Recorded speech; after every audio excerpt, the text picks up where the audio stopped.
네, 우리 선수들에게 뜨거운 응원 보내주시기 바랍니다. 이어서 축구 사용 설명서 시간인데요. 김선재 아나운서와 함께 축구 경기장 두 번째 시간 준비했습니다.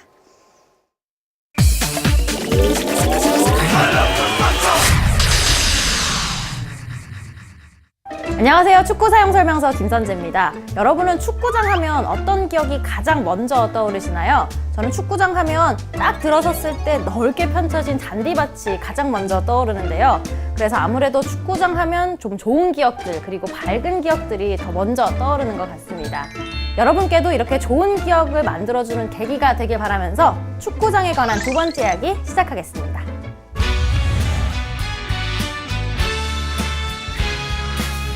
축구 사용 설명서 애청자분들이라면 당연히 저와 함께 갔었던 서울 월드컵 경기장을 가장 먼저 떠올리지 않을까 싶은데요. 당시 직관 사용 설명서 편에서 직관을 즐기는 두 번째 방법, 나에게 알맞은 좌석을 선택하라. 다들 기억하고 계시죠?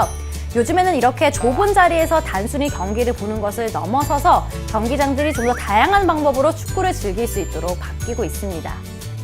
입장권만 구입하면 치킨과 맥주가 따라오는 테이블 자리는 기본이고요. 또 선수들의 숨소리까지 느낄 수 있는 초근접 익사이팅 존, 그리고 단체 관람객들을 위한 편의시설까지 원하는 관람 방식에 따라서 다양하게 축구를 즐길 수 있도록 팬들을 배려한 경기장들이 늘어나고 있습니다.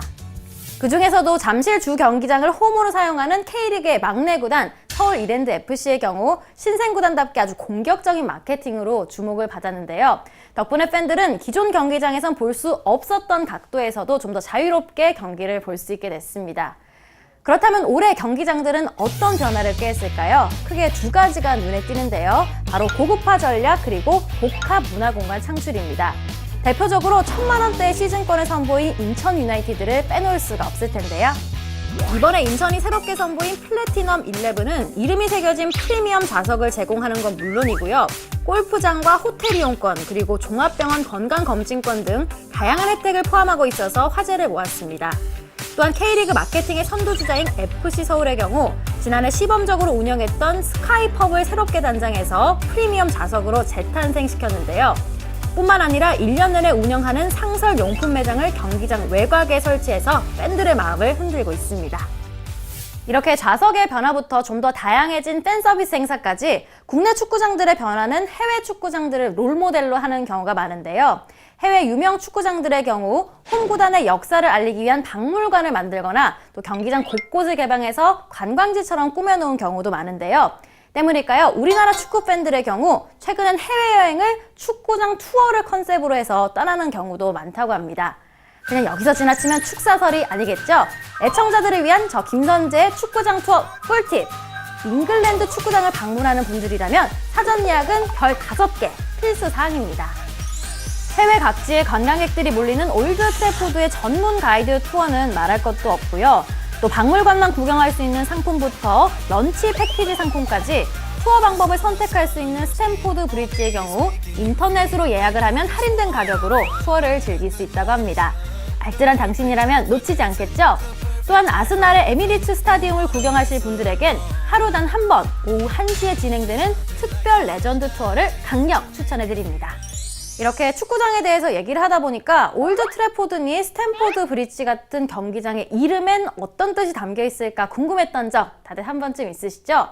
사실 축구 경기장의 이름에는요, 저마다의 역사와 전통을 지니고 있는데요.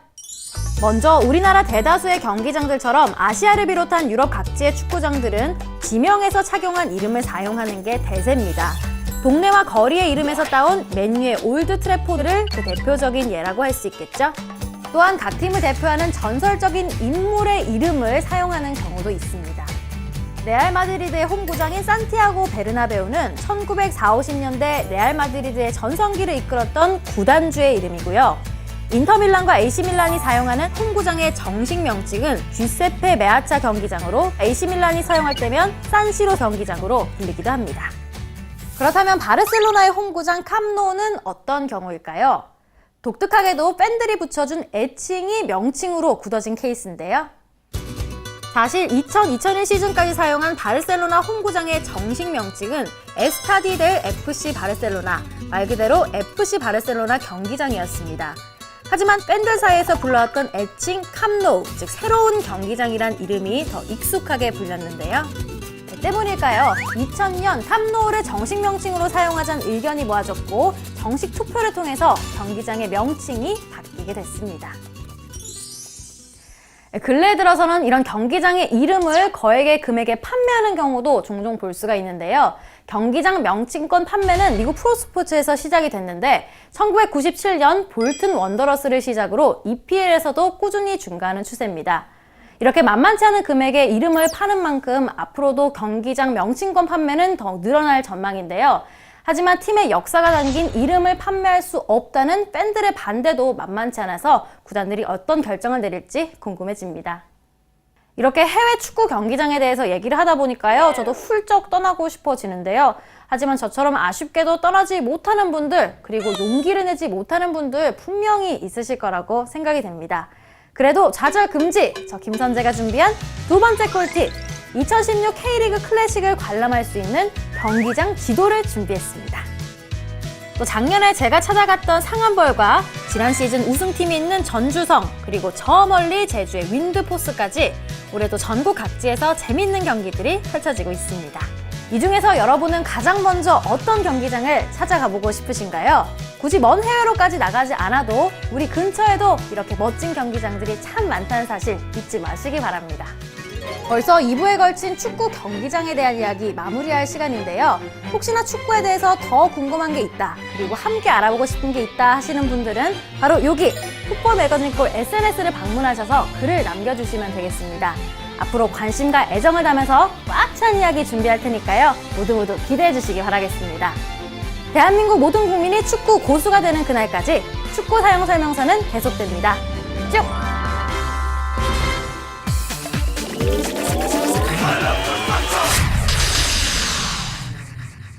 네, 축구장에 대해서 알아봤습니다. 축구장은 경기가 열리는 날은 뭐 더할 나위 없이 좋지만 축구가 열리지 않는 날에도 경기장 투어를 해보면 상당히 재밌거든요. 네. 스페인에 갔을 때도 마드리드와 바르셀로나에 있는 구장들을 제가 투어를 한번 해봤는데 여기는 정말 여친과 가면 좋겠다 이런 생각이 들었습니다. 언제까지 하실 거예요, 여행 얘기? 네?